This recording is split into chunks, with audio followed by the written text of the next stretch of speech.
Si je te demande de visualiser la meilleure version de toi-même, je suis sûr que tu te visualises sportif. Pourtant, tu as sûrement du mal pour aller faire du sport. Il y a des moments où tu es motivé, mais au bout de quelques mois, tu perds toute ta motivation et tu retournes à la case départ. Et je comprends ce qui t'arrive parce que moi, pendant plusieurs années, j'ai fait les montagnes russes dans mes pratiques sportives. Et tout comme toi, ça me frustrait énormément. Ça me frustrait énormément de ne pas savoir pourquoi mon niveau de motivation variait. Ça me frustrait et ça m'empêchait de m'épanouir dans ma pratique sportive. D'autant plus que faire du yo-yo dans tes sports, c'est hyper chronophage, tu perds du temps et d'autant plus, t'es pas épanoui dans la période là où tu fais pas de sport. T'es pas du tout épanoui, t'es pas fier de toi. La méthode que je vais donner aujourd'hui, c'est pas un énième speech de motivation. C'est pas non plus un café qui va te motiver pendant juste 30 minutes. Bel et bien une vraie méthode qui va te faire comprendre pourquoi des fois t'es motivé et pourquoi des fois t'es démotivé.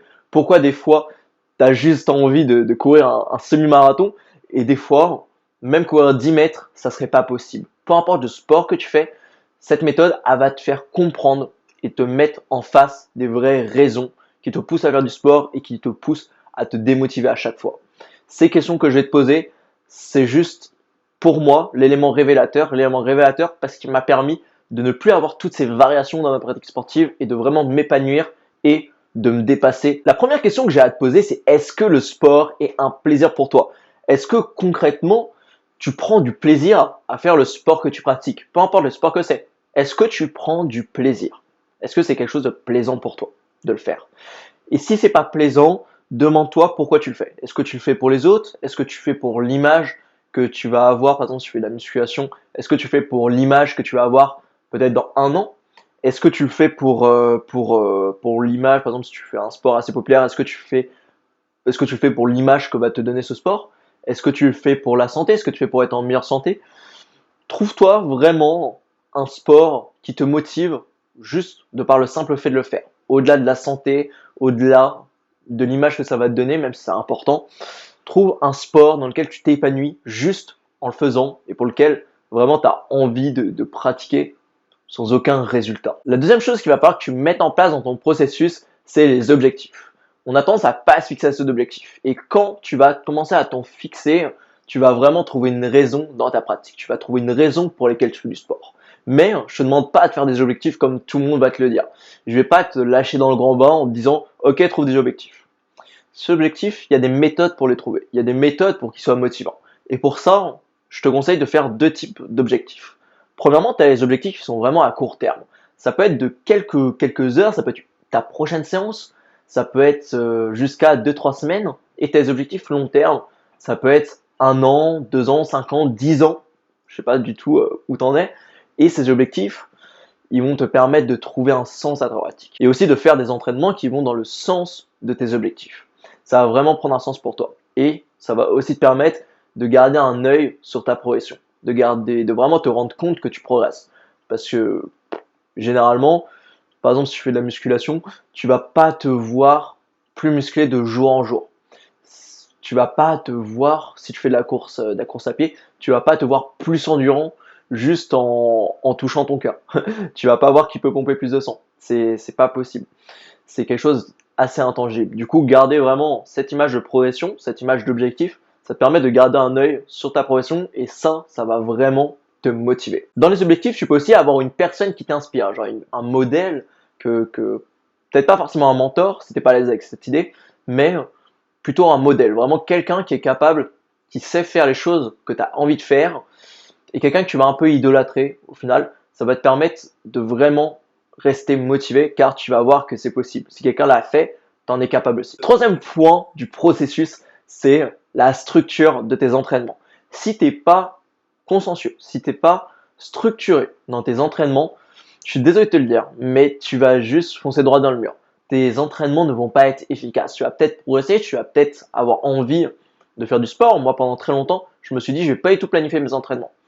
Parce que ça me laissait une certaine liberté, je faisais vraiment ce que je voulais. Au final, comme j'aime beaucoup les pratiques que je fais, eh bien, j'y allais quand même. J'allais quand même faire ma séance. Mais c'était pas productif. C'était pas productif. Je le faisais parce que ça m'amusait, mais il n'y avait pas une progression derrière. Et si toi, dans ta pratique sportive, tu as envie de progresser, moi j'avais envie de progresser, ça me satisfaisait pas. Du coup, la méthode, c'est de structurer ces entraînements. Du coup, vraiment, structure-les autant en termes de date, en termes de temporalité. C'est-à-dire quand est-ce que tu fais tes entraînements. Tu fais par exemple un entraînement le lundi, le mercredi, le samedi.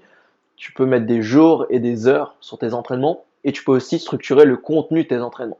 Si tu fais de la musculation, tu peux choisir les exercices que tu vas faire. Si tu fais de la course, tu peux choisir les distances ou l'entraînement que tu vas faire. Si tu fais un autre sport, tu peux choisir les mouvements ou les éléments que tu vas peut-être travailler, que tu vas pratiquer. Et ça va te permettre de garder vraiment une progression qui est longiligne et qui est stable et concrète, dans le sens de tes objectifs aussi. Et le quatrième point, c'est limite un petit hack que je vais te donner, mais pour moi il est essentiel, c'est ton hygiène de vie. Concrètement, ton entourage et ton hygiène de vie va vraiment définir si oui ou non tu vas perdurer dans ta pratique sportive, si oui ou non tu vas rester motivé. Et je mets ma main à parier que si actuellement tu as des baisses de motivation dans ta pratique sportive, si tu as des baisses de motivation dans ta vie de tous les jours, que tu as souvent la flemme, c'est dû à ton hygiène de vie ou à ton entourage. Selon toi, est-ce que boire de l'alcool, fumer des cigarettes ou prendre de la drogue, manger de la bouffe industrielle et avoir des potes qui passent leur journée à se réveiller à 15 heures sur le matelas de leurs potes, complètement défoncés de la veille, est-ce que c'est quelque chose qui va sur la route de tes objectifs? Est-ce que ça va t'inspirer à toi-même faire du sport? Il y a une citation qui est assez intéressante, c'est tu es le reflet des 5 personnes que tu fréquentes le plus. Tu es l'addition des 5 personnes que tu fréquentes le plus. Si 5 personnes que tu fréquentes sont des fêtards qui passent leur journée à boire de l'alcool, à bouffer de la bouffe industrielle et à rien foutre de leur vie, eh bien je suis désolé de te le dire, mais tu vas jamais être motivé. Tu vas agir par mimétisme et tu vas faire comme eux au final. Tu vas jamais te motiver pour aller au sport.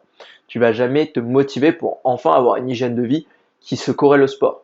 Si, et je suis prêt à parier, quand tu ressors d'une grosse soirée là où tu as bu beaucoup d'alcool, ou où tu as pris des drogues, ou alors tu as bouffé énormément de malbouffe la veille, le lendemain c'est un peu difficile de se mettre au sport. C'est assez difficile.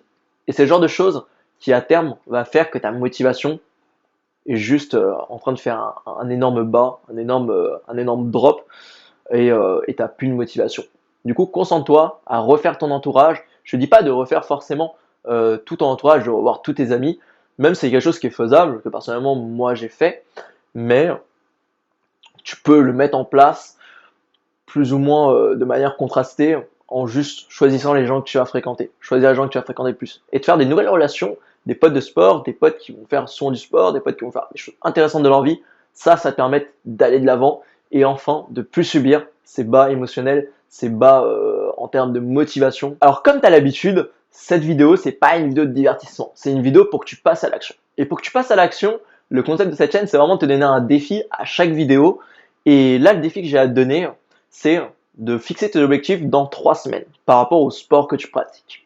De fixer des objectifs dans 3 semaines et du coup des objectifs vraiment concrets, chiffrés. Un bon objectif par exemple, ça serait si tu veux, par exemple, je sais pas, tu fais du 100 mètres et que actuellement ton record en 100 mètres c'est 13 secondes pour faire un 100 mètres, eh bien tu peux te fixer l'objectif de faire 12,5 secondes. Ça serait un bon objectif dans 3 semaines. Un objectif bien sûr qui est faisable, concret. Et ce que tu vas mettre en place, c'est toute la méthode que je t'ai donnée pendant cette vidéo. Tu vas la mettre en place sur les 3 semaines. Du coup, tu vas faire plus attention à ton entourage, faire plus attention à la bouffe que tu manges, faire plus attention à l'alcool, à si tu fumes, à si tu prends des drogues. Tu vas faire plus attention à ces choses-là. Tu vas également faire attention au fait de structurer tes journées, le fait de structurer tes entraînements, le fait que ce soit en adéquation avec ses objectifs. Et le fait que ce soit sur 3 semaines, ça va vraiment te permettre de faire un micro-test de ce que je t'ai dit dans cette vidéo et ça peut être juste un énorme déclic. C'est pour ça que je te conseille vraiment de le faire. Si tu le fais pas, de toute façon, cette vidéo est complètement inutile et c'est ton choix. Ça va être ton choix de te divertir. En tout cas, si cette vidéo t'a créé un déclic, je t'invite vraiment à la liker parce que c'est le but. Si tu me connais pas encore, je m'appelle Jérémy et avec mon pote Jean, on a créé la chaîne Road to Action pour aider les gens ambitieux à vraiment passer à l'action dans la vie pour réaliser leurs rêves, juste tout le temps passer à l'action.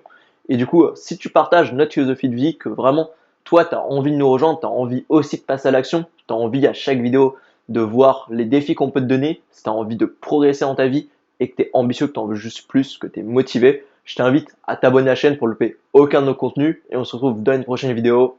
Ciao!